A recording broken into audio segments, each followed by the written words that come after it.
Oke, assalamualaikum warahmatullahi wabarakatuh. Selamat pagi teman-teman ya. Hari ini kita akan belajar lagi tentang rangkaian listrik ya, tentang materinya hukum Kirchhoff ya. Oke, alangkah lebih baiknya sebelum kita mulai kita berdoa dulu agar semua diberi kesehatan, keselamatan, dan keberkahan. Amin. Oke, tentang hukum Kirchhoff. Oke, kita belajar tentang hukum Kirchhoff ya.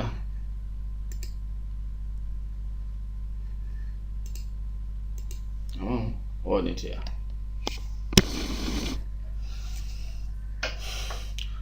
Oke, hukum Kirchhoff pertama kali diperkenalkan oleh ahli fisika Jerman bernama Gustav Robert Kirchhoff. Ya, Gustav Robert Kirchhoff.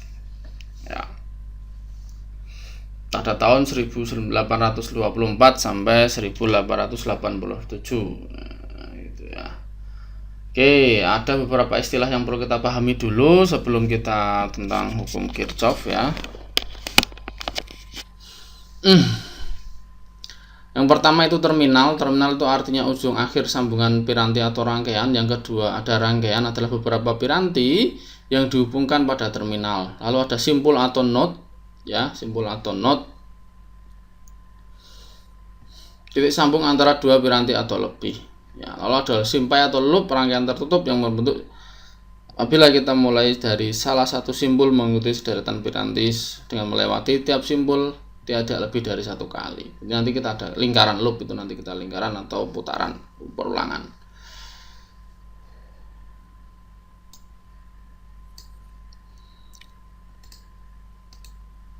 Nah, ada dua hukum Kirchhoff ya teman-teman ya. Jadi ada dua hukum Kirchhoff. Yang pertama itu hukum Kirchhoff tegangan, apa hukum tegangan Kirchhoff, hukum Kirchhoff tegangan, hukum Kirchhoff yang tentang tegangan.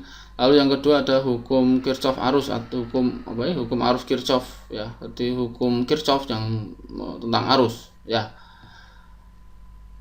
Nah, seperti apa hukum tegangan Kirchhoff atau hukum arus Kirchhoff? Hukum arus Kirchhoff atau HAK dalam bahasa Indonesia, kalau dalam bahasa Inggris Kirchhoff Current Law atau KCL ya. Di sini menjelaskan bahwa setiap saat jumlah aljabar arus pada suatu simpul adalah 0. Jadi nanti setiap saat jumlah aljabar arus berarti arus yang masuk dijumlahkan dengan arus yang keluar atau dikurangi dengan arus yang keluar itu harus hasilnya 0. Nanti itu hukum Kirchhoff arus atau hukum. Nah, kalau hukum Kirchhoff Current Law ya. Lalu yang kedua ada hukum Kirchhoff tegangan atau hukum tegangan Kirchhoff KTK atau dalam bahasa Inggrisnya Kirchhoff Voltage Law.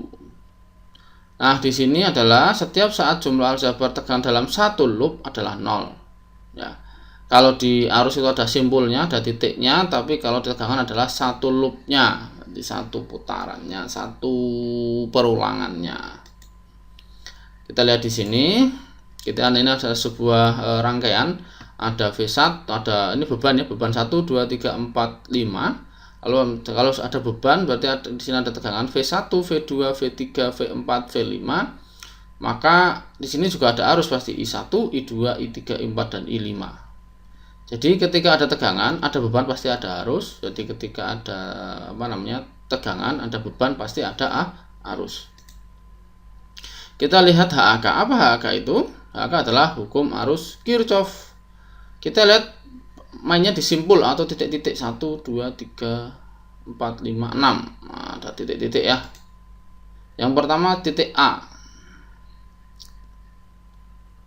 Titik A itu sama dengan min I1 berarti ini, karena ini ditinggalkan oleh arus 1 dan ditinggalkan arus I2, maka min I1 dikurangi I2 sama dengan 0. Jadi titik A ini nilainya adalah min I1 dikurangi I2, maka hasilnya 0. Di sini 0. Nah, untuk titik simpul B ada arus I2 yang masuk, maka I2-nya positif ya, ini I2-nya positif. I2-nya positif ya. Lalu ditinggalkan oleh arus 3, maka I3-nya negatif. Nah, I3-nya negatif.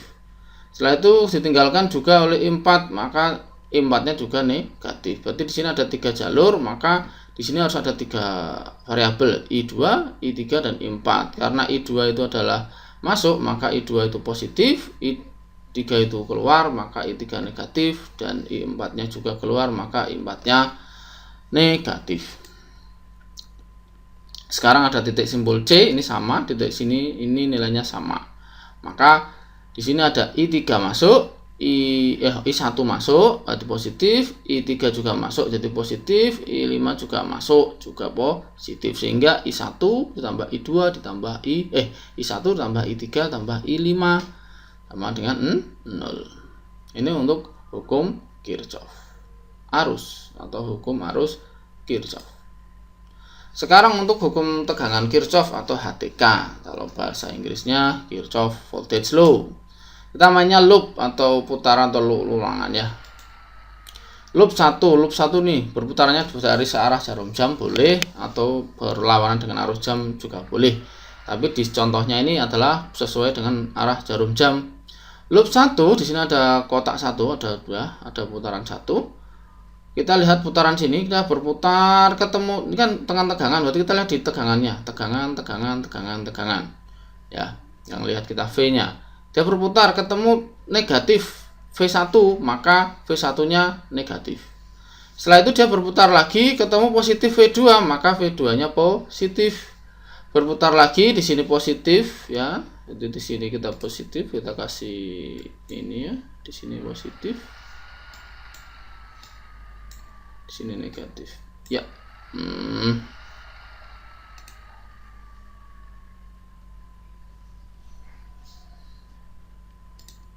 Oke ya, jadi ini ya. Ini ketemu ya, berarti sudah tahu min V1 plus V2 plus V3 sama dengan 0.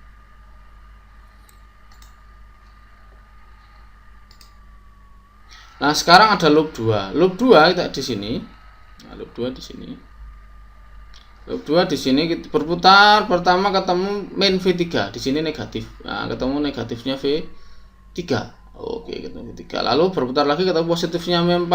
Nah, berputar lagi ketemu positifnya V5. Maka loop 2 ini nilainya adalah min V3 plus V4 plus V5.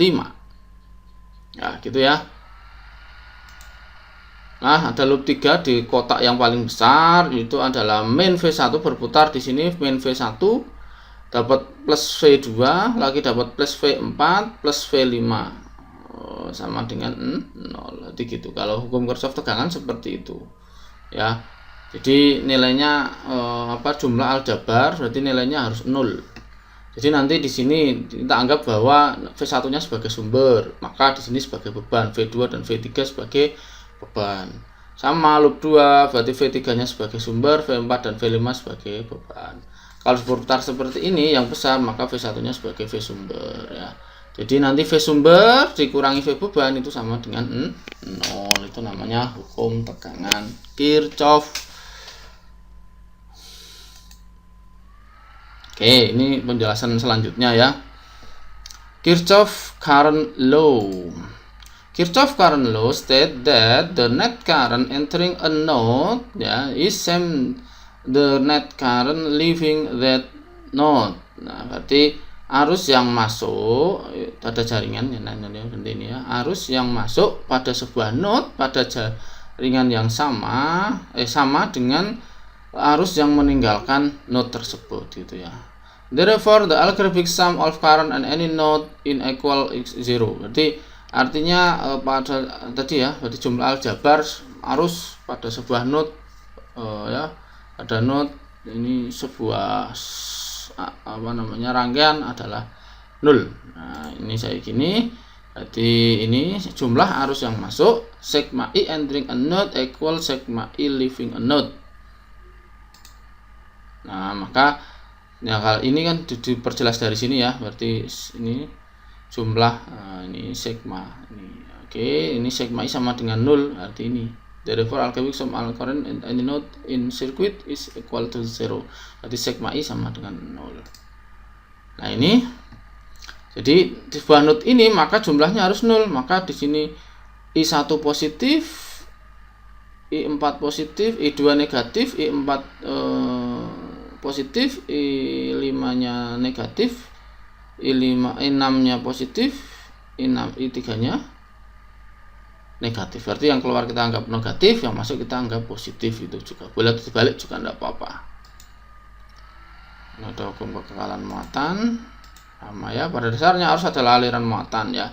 Arus kan aliran muatan ya, berarti muatan per waktu ya. Sama ini caranya.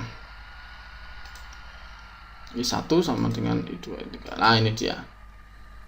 Kalau kita membahas tentang hukum Kirchhoff 1 atau Kirchhoff current law, hukum Kirchhoff 1 berlaku untuk rangkaian paralel pada suatu resistor yang berbunyi jumlah kuat arus yang masuk pada titik percabangan sama dengan jumlah arus yang keluar dari titik percabangan tadi ya, sama ya. Dari sistem matematis, I masuk sama dengan I keluar. Nah, ini berarti ada yang masuk, ada yang keluar. Berarti I masuk nilainya harus sama dengan I keluar. Oke, ya di sini kita lihat nilainya A, berarti harus A itu masuk lalu dibagi 2 sehingga dia seperti setengah, lalu keluar lagi nilainya berarti A sama D nilainya sama. I1 sama I4 itu nilainya sama. Berarti arus yang masuk sama dengan arus yang keluar.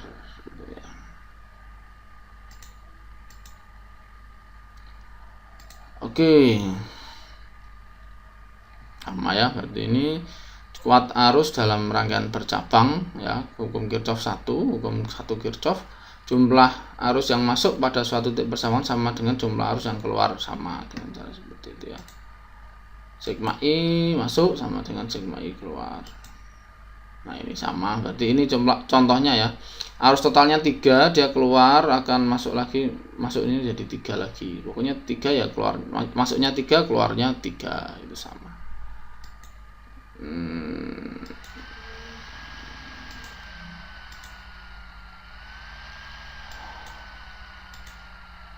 Oke, ilustrasi penerapan hukum Kirchhoff. Contohnya ini ya, di sini ada sebuah sumber tegangan, di sini ada rangkaian paralel R1, R2 dan R3. Maka suruh mencari I total, maka IR1 ditambah IR2 ditambah IR3. Di mana IRN, jadi IR adalah V sumber per RN. Berarti nanti kita coba dulu, maka IRN I total, nanti IRN I total, nanti ini nilainya berapa? Berarti V sumber per RN. Harus yang mengalir pada berbahan RN, sehingga IR1 sama dengan V sumber per R1. Nah, ya. Arus IR1 sama dengan arus yang mengalir pada R1. IR2 sama dengan V sumber per R2, itu rangkaian paralel ya. Lah IR3 adalah V sumber per R3. Itu adalah arus yang mengalir pada R3. Oke, contoh soal gampang ya. Contoh menghitung arus listrik yang bercabang. Jika kuat arus I ini adalah 10 ampere, I1 dan I3 adalah 3 ampere, maka I2 sama dengan berapa? Oke, dijawabnya maka I1 sama dengan I2 ditambah I3 ditambah I4 ya, 10 sama dengan 3 ditambah I2 ditambah 3, maka 10 sama dengan tambah 6 tambah I2 sama dengan 4 ampere ya. Soal 2 ini juga sama, gampang ya. I1 sama dengan I5 sama dengan 3 ampere. Jadi I1 sama dengan I5 ini 3 ampere, berarti ini putus. Lalu I2 sama dengan 3 ampere, berarti 3 ampere. I2 ini 3 ampere, I3 5 ampere. Jadi 3 ditambah 5, 4-nya 8. 7 ya? Kok 7? Coba lihat. Salah saya berarti. I1 sama dengan I5 ditambah 3 ampere. Oke, sehingga masuk dihitung gini ya, berarti lebih detail biar enggak salah seperti saya. Ya, berarti sigma I masuk sama dengan I1 ditambah I2 tambah I3 ya. Oke, nilainya seperti ini, 3 ampere tambah 3 ampere. Oke, tambah 4 ampere. Benar ya? I4 sama dengan 10 ampere kurangi 3 ampere. Kita lihat dulu benarkah nilainya. 4 di 7 ampere. Maka I4 sama dengan 7 ampere ya. Tadi I1 sama dengan I5. Oke, berarti ini terus ada 3 ampere. Ini benar ya? Oke, I2 3 ampere, I5-nya juga 3 ampere. Oke, lo kok I4-nya? Oh, I4 keluar. Benar. Berarti gitu ya. 7 ampere. Berarti 3 tambah 3 tambah 4 sama dengan 10 dikurangi 3 ampere. 7 ampere ya. Ini sama, berarti ini harus masuk. Berapa nilai I4? I4 ketika I1 sama dengan 3 ampere, I2 6 ampere, I3 8 ampere. Berapa ya? Nah, ini di sini I1 ditambah I2, 3 ditambah 6 berarti 9, sama dengan 8. Terus I3-nya 8 sehingga I4-nya adalah 9 dikurangi 8, 1 ampere. Contoh selanjutnya ini ya. Sama. Ketika di sini I1 sama dengan 6 ampere ya. Terus I2 di sini berapa ditanyakan? I3 3 ampere, I4 1 ampere. Berapa nilai I2? Ya, nanti coba 6 dikurangi 3 dikurangi 1 2 ampere.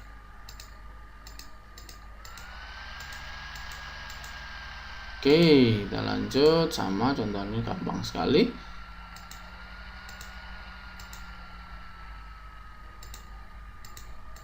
Oke, ya sama dengan 30 ampere. Ini juga sama, gampang ya untuk apa namanya. Nah, setelah di sini hitung arus I1, I2 dan I3 pada rangkaian berikut. R1 adalah 10 ohm, R2 adalah 20 ohm, R3-nya adalah 30 ohm dengan tegangan adalah 10,8. Bagaimana kita mencari I1, R2? Kita harus mencari R penggantinya dulu. Berarti ini diganti paralel dulu. Berarti 1 per RP ketemunya sekian ya. Jadi kita harus cari rangkaian paralelnya dulu.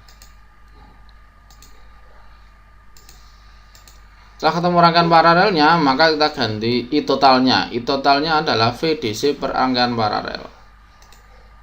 Sama dengan 10,8 dibagi 5,4 ohm sehingga harusnya ketemu 2 ampere. Nah, kita sudah tahu I total. I totalnya di sini berapa? 2 ampere ya. Maka untuk mencari I1 dengan VDC ini 10,8 dibagi R1.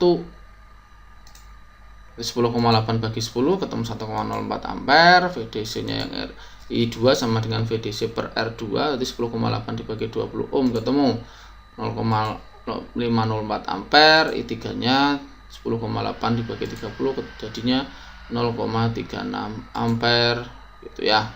Oke, untuk hukum arus Kirchhoff kita sudah tahu ya. Lalu selanjutnya kita ke Kirchhoff Voltage Law atau hukum tegangan Kirchhoff.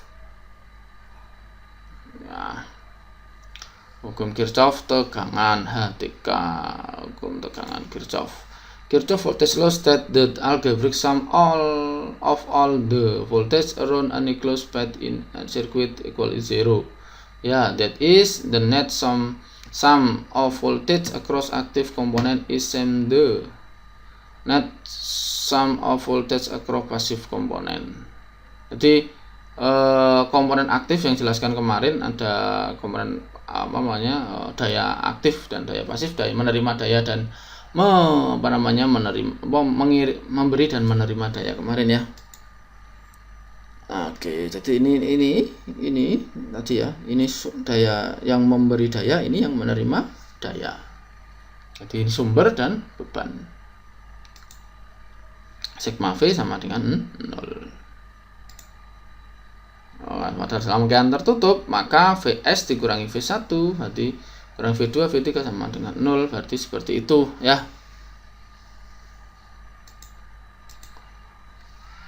Oke, hukum Kirchhoff 2. Jadi hukum Kirchhoff tegangan itu bisa dikatakan hukum Kirchhoff 2 ya.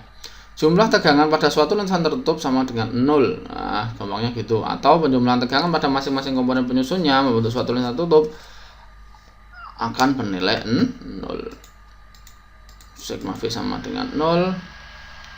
Oke. Bila arus sesuai dengan arah lintasan tertutup diambil, maka I bertanda positif. Jadi nanti kalau kita membuat lintasan tertutup ternyata I-nya bertanda positif. Jadi kalau kita memperkirakan arah loop tapi hasilnya positif, berarti kita benar. Ketika arah I-nya akan negatif, berarti arah kita salah. Oke ya. Untuk gaya listrik GGL atau ya, bila arah lintasan dari kutub positif negatif, maka GGL-nya bertanda positif. Anda kan saat negatif kutub maka negatif.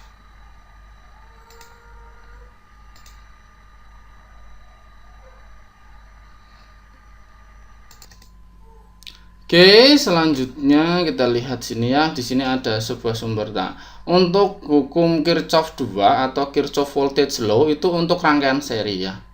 Jadi rangkaian seri. Jadi di sini ada sumber tegangan, ada beban yang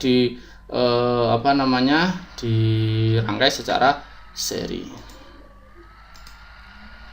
V sumber dikurangi V1 kurangi V2 dikurangi V3 itu sama dengan 0. Nah, itu Kirchhoff Law. Sama ini ya. Nah, untuk mencari tegangannya, kalau tadi kan V sama dengan ini ya, dengan VR1 itu sama dengan I kali R1 gitu ya. Jadi yang dicari biasanya di sini tegangannya, bukan arusnya, tapi kalau arusnya itu sama ini, berarti VR2 sama dengan I kali R2, ini R2 harusnya. Maaf, baterainya low, bentar ya, saya manuin dulu. Oke, selanjutnya ini.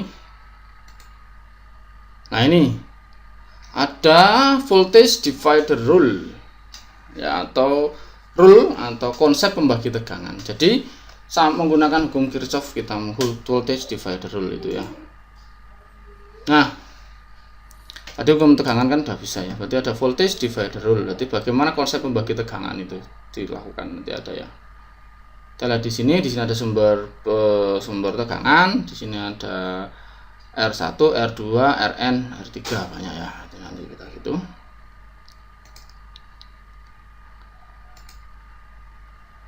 Nah, untuk mencari VR1 itu sama dengan I kan kali R1 ya. VR1 kan I kali R1. Itu sama dengan V sumber per R total. Nanti kita per Rn-nya. Nah, ini VR1 kali R1. Jadi V sumbernya berapa dibagi R totalnya dikalikan R1 sehingga ketemu I. Maka I sama dengan Vs per RT. Atau R1 per RT kalikan V sumber, sama dibalik aja. VR2 juga sama, tinggal diganti R2. Begitu ya. Nah, ini untuk konsep pembagi tegangan. Jadi fungsinya untuk apa? Biasanya kalau kita mau menggunakan adanya tegangannya sekian, tapi kita butuh tegangan yang lebih rendah, maka kita bisa bagi tegangan ya menggunakan ini voltage divider rule. Lalu ada konsep pembagi arus. Konsep pembagi arus ini seperti ini. Jadi untuk mencari V1 VR2 itu sama seperti itu. Ini. Nah, untuk mencari I1 tinggal R2 ini R2 ada R2 ya, berarti di sini ada R2. Sini ada R2. Oke, R2 per R1 plus R2 kalikan I total. Ini ya, I1 R2 per R1 plus R2 kalikan I total. Nah, itu untuk I1. I2 nya tinggal kita balik R1 R1 plus, berarti dibalik. Kalau mencari I1 yang R2 nya di atas nih ya, dibalik ya. Seperti itu current divider rule. Nah, ini contoh-contoh KVL, contohnya ini 1, 2, diketahui gambar seperti itu. R1 ini 2 ohm ya, ini R1 2 ohm, 2 ohm, R2 nya 3 ohm. Disuruh mencari apa? Tegang, V nya itu volt. Kita nggak ada lagi ya, nilainya berapa? Coba lihat dulu. Disuruh mencari VAB, VBC. Berarti VAB itu V antara ini titik AB, lalu VBC V dan B dan apa? V antara B dan C di sini. Di titik A dan B. Oke, kita lihat dari lintasan ini VAB ditambah VBC ditambah VCD ditambah VDA itu sama dengan 0. Nah, gitu ya. IR1 berarti I kalikan R1, I kalikan R2 kurangi 0 ditambah 0. Ini karena ini apa enggak ada beban, maka di sini 0 ya. Lalu di sini ketemu negatif dikurangi VE V-nya V ini ya, VDA dikurangi VDA sama dengan 0. Nah, berarti ini tegangannya di sini 10. Ya. I kalau 2 3 berarti I1, berarti I kalikan 2 tambah 3 berarti 5 dikurangi 10. Maka 5I sama dengan 5I maksudnya ya, bukan 51. 5I sama dengan 5I ya, ini 5I dikurangi 10, maka dipindah ruas 5I sama dengan 10 sehingga I sama dengan 2 ampere. Sudah ketemu ini I. Lalu ditanya VAB, maka kalau sudah ketemu I gampang ya. I VAB sama I kali R1, berarti I nya 2 ampere, R nya berapa? 2 ohm, maka 2 kali 2 ketemu 2 volt. VBC berapa? Tinggal kalikan ya, I nya 2 dikalikan 3 jadi 6 volt. Jadi VBC sama dengan 6 volt gitu ya. Oke. Lalu di sini ada sama ya, hukum E1 sama dengan 4 volt, di sini 4 volt.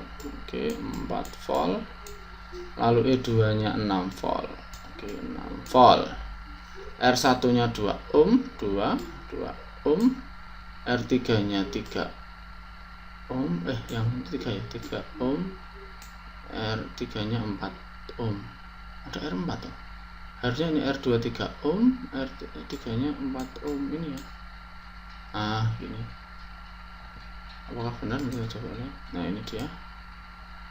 Jadi ini VAB plus VBE plus VF plus VA FA sama dengan 0. Ini sama ya, berarti ketemunya ini 3I plus 4I2 sama dengan 4 untuk lintasan 1 ini. Jadi V ini pertama VAB, kita anggap ini positif, ini negatif, ini positif, ini negatif, ini positif, ini negatif. Nah, ini positif, ini negatif, ini positif, ini negatif. Nah, nah lintasan 1 kan ini sudah tadi ya. Lalu kita lintasan 2, VBE, nanti VBE, nanti lintasan 2 kan ini. Boleh kita atur bolak-balik, tidak apa-apa ya. VBE itu kita putar balik, kita tidak sesuai dengan arah jam, maka VBE positif ya, karena ini berputarnya ketemu di sini positif. Lalu VDE nya 0, oke. Lalu di sini ketemu negatif, ketemu E2 nya negatif, lalu ketemu IR2 nya juga VCB nya negatif. VCB nya berputar, masa di sini kasih positif gitu deh, dia mintanya di sini masih positif kan, dia ada positif ya. Oke, seperti itu. Ketemunya ini I1 plus I2 sama dengan 6. Di persamaan ketemu ini ya. Oke, selanjutnya selesai. Oke, begitu teman-teman. Bila ada pertanyaan ya akan lebih mudah tapi menggunakan searah jarum jam semua. Oke, mohon maaf bila ada kesalahan. Assalamualaikum warahmatullahi wabarakatuh.